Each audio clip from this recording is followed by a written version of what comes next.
Any questions? Yes. Lots of questions. Lots of questions.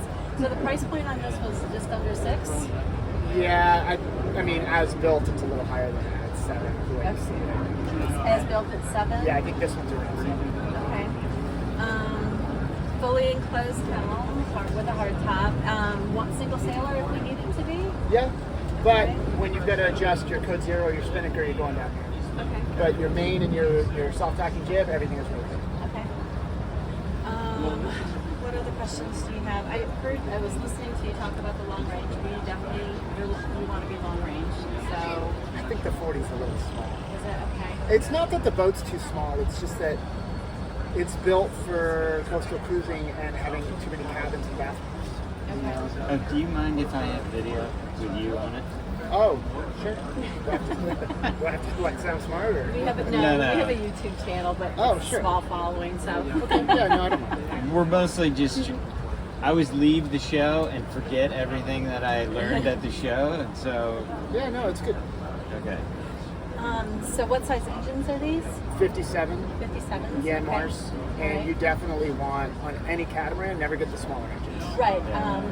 The bigger engines won't work as hard, they won't burn as much fuel, they'll last longer, Okay. and the day you need to fight that ripping current in an inlet or fight the waves in a storm and get home, you've got the extra power to push it. Yeah, we're powerboat owners now, and we have the biggest engines we can get. So, but we're Well, that's making- not always true in a powerboat. Sometimes the biggest engines are too heavy in a powerboat. Yeah. I had a little fishing cat that was overpowered with Suzuki's on the back, and, So you're too heavy. and it was too heavy, and it didn't sit right in the water, and I had a regulator 26 that had been overpowered too, and that thing would either go flat out or slow, and that in between planing speed at like what's where it's rough out and you don't want to beat everybody up, but you still want to get home.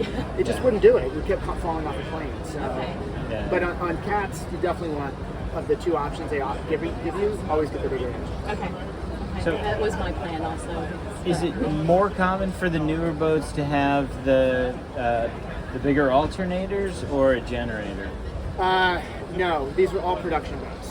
Yeah. So none of the production companies are doing that. Okay.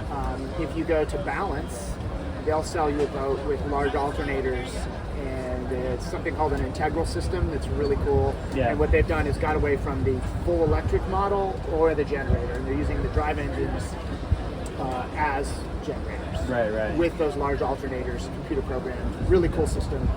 So if you want to do that on a production cat, like Lucas, Peugeot, Leopard, they're just going to sell you the engine package, and then you would upgrade those alternators, Okay. upgrade your battery banks, add your solar, and then you could That do was something. that was my And next then, question. and then eliminate the generator, so you've got one less maintenance item. You have less weight.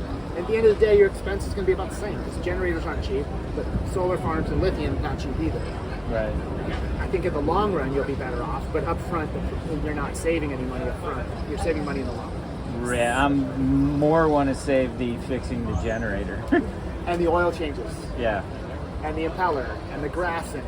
Yeah. And then by getting rid of that generator, you have a lot more storage. You can have a 7-ton water tank and still have tons of storage. Okay. But with the generator, if you open the hatch up there, it eats up all the storage in that compartment. Yeah. And getting down in there to fix it is not fun. Because we definitely want to do the solar and the water makers, but we would really love to have a dive compressor on board also. So, Well, dive compressors are power hungry. okay. So you really got to do the math on that and Okay. see how much power they need. I haven't tried to. I haven't done that yet. On a Yeah, power. we need to Without that. having a generator. That would probably not be the first thing on our list, but it would be That would be a a nice lovely to have. Or maybe fill the tanks when you're on shore power. And There you then, go. Would you Yeah. mind if I jumped around you? To get sure. Yeah, you could do that if you had a couple extra tanks and you fill them on shore power.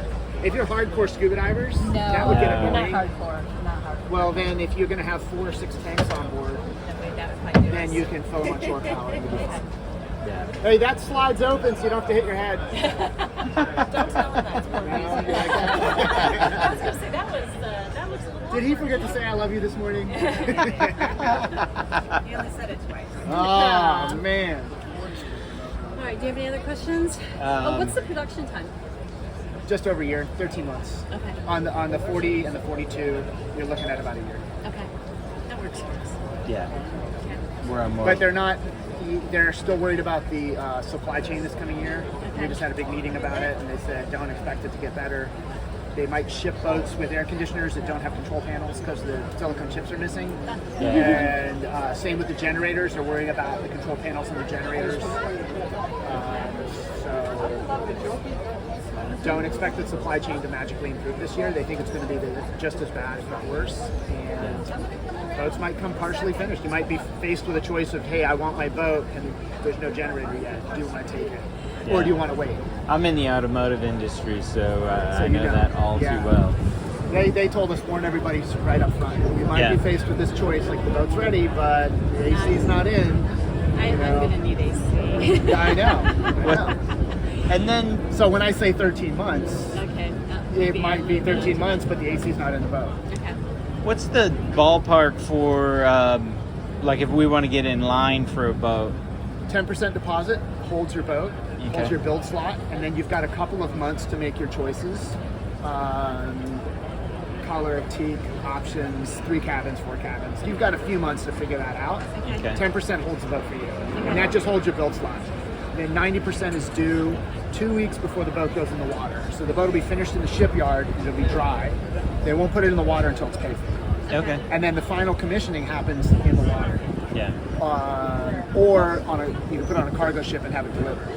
But these are all, this size range will come out of Les Sables, France. That's the Port d'Alone. Les Sables is right there in Bay of Biscayne, and that's the final departure point where they'll either go on a cargo ship or get sailed someplace. Okay. All right. Okay, so they're built in France. Okay. Where would you put the washing machine On this boat, owner's cabin, starboard forward in the head. If you go into the head, left-hand side, there's a big double-door cabinet there with a false back on it. So if you want to install the washing machine yourself, have the factory do a pre-fit where the plumbing and the hoses and the cabinet's all set up for it. So if you don't, there's major surgery to open up that false back and try to get the washing machine in there and so on. Okay. Thank you very much. Sorry, Pancho. Yeah, no, you're fine. Yeah. I wouldn't have thought of that one. Yeah, and so the solar farm and all that stuff, that's all we do after. Yeah. And there's companies, like if you want to start your trip in France, there's companies right there that, it's like coming to Fort Lauderdale. There's a ton of marine businesses, sailmakers and solar installers and GPS installers. They're all right there. And there's, in Port d'Alone, there'll be like 30 brand new lagoons all sitting in the water. Some have owners, some are getting ready to go on ships. There's a flurry of activity, people are helping each other. All the resources are there. Sounds like a good reason to go to France. It's a good place to start a trip. Yeah. There's always a good reason to go to France. Yeah, you're not far from Bordeaux, so wine country's right there. Nice. Well, thank you for your time. We appreciate it. Thank you. Enjoy.